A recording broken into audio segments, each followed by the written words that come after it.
Kita akan kembali lagi dengan perbincangan. Kami masih akan meminta keterangan dari Pak Dedi. Pak Dedi, ya bisa mendengar suara saya kembali ya? Ya, Mbak. Baik, Pak Dedi, kalau tadi Pak Dedi mengatakan tidak ada atau tidak mendapatkan keterangan warga yang sakit karena polusi tersebut, kemudian sebenarnya selama ini laporan yang masuk seperti apa Pak? Karena tidak mungkin kalau tidak terjadi apa-apa kemudian warga sampai protes, sampai masuk ataupun lapor ke DPRD, bahkan akhirnya karena tidak didengar, tidak dilakukan apapun, akhirnya sampai memilih untuk melakukan aksi protes sendiri sampai melempar batu kepada pabrik tersebut Pak Dedi. Seperti yang saya jelaskan tadi, Mbak, masalah ini kan udah 6 bulan berjalan. Awalnya dari kan minta damai, terus kami mediasi, silahkan kami pertemukan warga dengan pihak perusahaan, yang mediasi di kantor desa 2 kali, di kepolisian 1 kali, di komisi 2 1 kali, belum lagi secara persuasif kami ke perusahaan dan warga.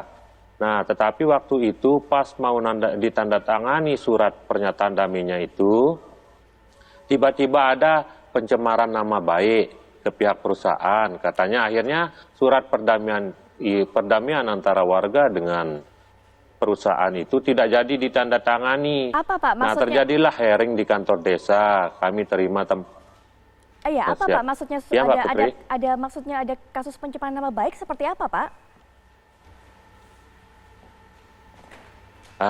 Nah, waktu itu kan pihak perusahaan pernah juga melaporkan warga kami di Dusun Yatnyur ini karena merasa tercemar namanya. Waktu itu kami di desa meminta kepada Pak Kapolsek, pada pihak polisian, dan langsung sama pihak perusahaan untuk mencabut surat laporan itu. Dan alhamdulillah waktu itu pihak perusahaan juga sampai mencabut permasalahan itu. Akhirnya permasalahan ini karena kami tidak pernah ketemu titik temunya sampai hampir 7-8 kali mediasi, akhirnya saya kira udah selesai masalahnya ini. Tiba-tiba kemarin saya dengar ada pelemparan. Nah, cuman saya dengar pelemparan aja dikasih tahu sama Pak Babinsa. Tetapi tindak lanjut melalui proses hukumnya kami tidak ada informasi. Pak, jadi tidak mencari informasi Tiba-tiba mungkin? Kami ditelepon sama... Ya, Pak Dedi tidak mencari informasi dan tidak membantu mediasi? Enggak, Mbak. Tetap, Mbak, tetap. Siang malam kita ke warga, ke perusahaan, bagaimana supaya permasalahan ini cepat selesai. Baik, langsung saja mungkin saya akan mendengarkan pernyataan Pak Supli. Pak Supli, ini kalau sudah banyak keluhan yang masuk, bahkan beberapa kali pertemuan diadakan, upaya mediasi diadakan, tapi gagal, apakah kemudian AMDAL dari perusahaan ini tidak disoroti, Pak? Saya sih melihat bahwa setelah kejadian ini, semua hal harus dievaluasi. Keberadaan pabrik ini yang nyatu dengan penduduk setempat itu harus kemudian direlokasi ke tempat lain. Gitu. Kemudian juga terkait dengan warga yang faktanya hari ini memang salah satu dari tersangka terdakwa itu anaknya itu umur pada usia 3 bulan meninggal dunia gitu. Salah seorang pekerja, beliau adalah salah seorang pekerja yang menarik diri dari usaha itu karena menyadari bahwa dia tidak sehat kalau langsung di situ gitu. Nah, sehingga opsi yang mungkin yang harus kita lakukan adalah pertama itu terhadap warga yang sudah terdampak, nyata-nyata memang dia terdampak, harus segera diadakan recek kembali tentang kesehatan mereka itu harus segera. Kedua, relokasi perusahaan ini harus tidak boleh di tempat itu karena memang dia nyatu dengan masyarakat di situ. Baik. Berikutnya kemarin saya sepakat dengan pemilik Pak Haji Suwardi namanya, sepakat dengan beliau untuk besok bersama-sama ke Pengadilan Negeri Praya untuk menyampaikan bahwa kasus ini sampai di situ gitu, karena tidak ada hal yang urgen untuk harus dibawa ke pengadilan. Ini sesuatu yang sesungguhnya tidak menarik kalau kemudian dipaksakan untuk sampai di meja hijau. Baik. Sehingga kemarin bersama dengan beliau, besok jam 8 akan ke pengadilan untuk menyatakan bahwa kasus ini tidak dilanjutkan gitu. Baik. Tidak dilanjutkan. Sehingga Jadi kemudian mudah-mudahan pengadilan berkenan untuk menutup kasus ini meski secara prosedural mungkin agak menyimpang, tapi tidak apa-apa demi kebaikan kita bersama gitu. dan juga melepaskan ibu-ibu serta balita tersebut ya Pak?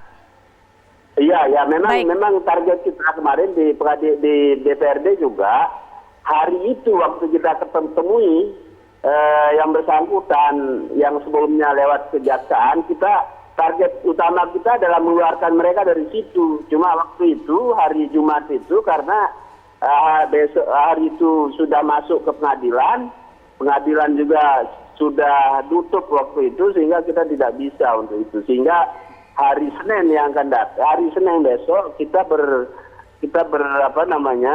bersepakat dengan Pak Suwardi untuk mengeluarkan mereka gitu. Baik, catatan terakhir mungkin sebelum kita dengarkan pendapat Pak Fikar. Pak Supli, dari laporan yang masuk ke Bapak selama ini, Bapak tadi sudah sempat menyinggung bahwa ada warga yang sakit begitu. Kemudian ada yang meninggal dunia. Berapa jumlahnya warga yang mengeluh mendapatkan sakit atau terkena sakit karena polusi tersebut dan mungkin ada juga yang kehilangan nyawa?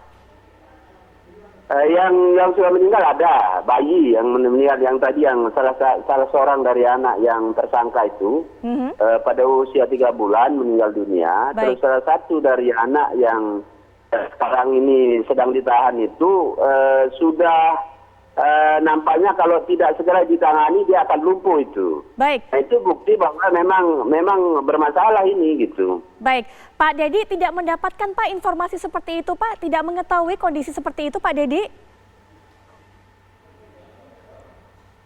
Tidak ada laporan sebelumnya Mbak Putri. Tidak ada laporan mengenai itu Karena Pak? pada awalnya tidak ada laporan sebelumnya karena pertama awal mula masalah ini dibawa ke Komisi 2 yaitu diserah kuasakan kepada teman dari LSM gitu. Baik. Jadi tidak ada pemberitahuan awal ke desa, Mbak. Baik, Pak Fikar bagaimana melihatnya? Setidaknya sudah ada titik temu, besok kemudian akan mencabut perkara tersebut. Oke, ini kan kalau lihat peristiwanya, perkaranya adalah perkara perusakan itu, ya pasal 170. Karena itu kemudian penegak hukum punya kewenangan untuk menahan. Tetapi sebenarnya penahanannya tidak urgen sebenarnya. Kan ada urgensi penahanan itu ancaman hukumannya 5 tahun ke atas, kemudian dikhawatirkan orang yang melarikan diri, menghilangkan barang bukti atau mengulangi, gitu kan. Ini ibu-ibu gitu, ibu-ibu yang kedudukannya jelas ya, yang punya suami, yang juga bertanggung jawab gitu ya, mestinya tidak ada urgensinya menahan ibu-ibu itu gitu ya. Baik. Itu satu ya. Terus yang kedua, mestinya begini, Pak dari DPRD ini sudah bagus menampung dan kemudian dia memediasi dan segala macam itu ya. Nah, tetapi sebenarnya yang nomor satu, DPRD itu harus menekan kepala daerahnya, bupatinya, ya. Karena apa? Karena kegiatan sebuah usaha di satu tempat itu kalau dulu ada namanya undang-undang di zaman Belanda itu Hinderordonnansie, undang-undang gangguan. Kalau sekarang itu AMDAL, ya kan? Nah, AMDAL itu kan ada ukuran-ukurannya. Jadi sebenarnya menindak perusahaan ya yang melanggar AMDAL itu lebih mudah karena sudah ada persyaratannya di dalam AMDAL itu. Suara harus seberapa, bau harus seberapa, kemudian bising dan lalu lintas harus seberapa, itu sudah ada di dalam AMDAL. Sebenarnya sudah tinggal menagih gitu. Nah, bahkan kalau dia tidak bisa memenuhi itu bisa mencabut izinnya. Nah, ini yang sepertinya tidak dilakukan itu, sepertinya kepala daerahnya diam-diam saja gitu. Dari Pemdanya tidak ada yang diwakili oleh mestinya kepala desanya aktif nih, Pak Dedi itu, ya. Karena sebenarnya meskipun ada legalitas perusahaan itu umpamanya sudah punya izin dan sebagainya, tapi kan itu ada pelanggaran izin sebenarnya. Ya kan, apalagi tadi katanya ada yang bayi yang meninggal karena aroma baunya Ya, karena polusinya. Efeknya. Nah, itu sudah satu victim, udah satu korban gitu, yang sebenarnya oleh Pemda bisa menjadi alat untuk mengevaluasi eksistensi dari perusahaan itu di tempat itu gitu. Baik. Ya, singkat saja Pak, mungkin terakhir komentar mengenai prosedur di polisian tidak ditahan, tapi kemudian P21 akhirnya dikejaksaan oleh kejaksaan. Satu, kalau menurut saya bukan kesalahan ya, polisi punya wewenang, tetapi ketidakbijakan polisi adalah meneruskan perkara ini. Okay. Mestinya perkara ini tidak harus jadi perkara hukum, mestinya. Itu satu di kepolisian ya. Mestinya polisi lebih melibatkan masyarakat, lebih sedemikian rupa gitu ya, sehingga tidak sampai ini ke pengadilan. Itu satu. Oke, tapi itu udah lewat. Baik. Polisi tidak menggunakan upaya paksa menahan. Baik.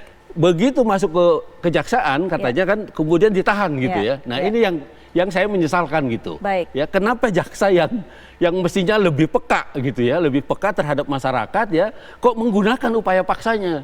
Padahal upaya paksanya tidak relevan gitu, tidak urgen. Itu ibu-ibu yang jelas tempat tinggalnya, yang jelas kedudukannya dan sebagainya gitu. Baik.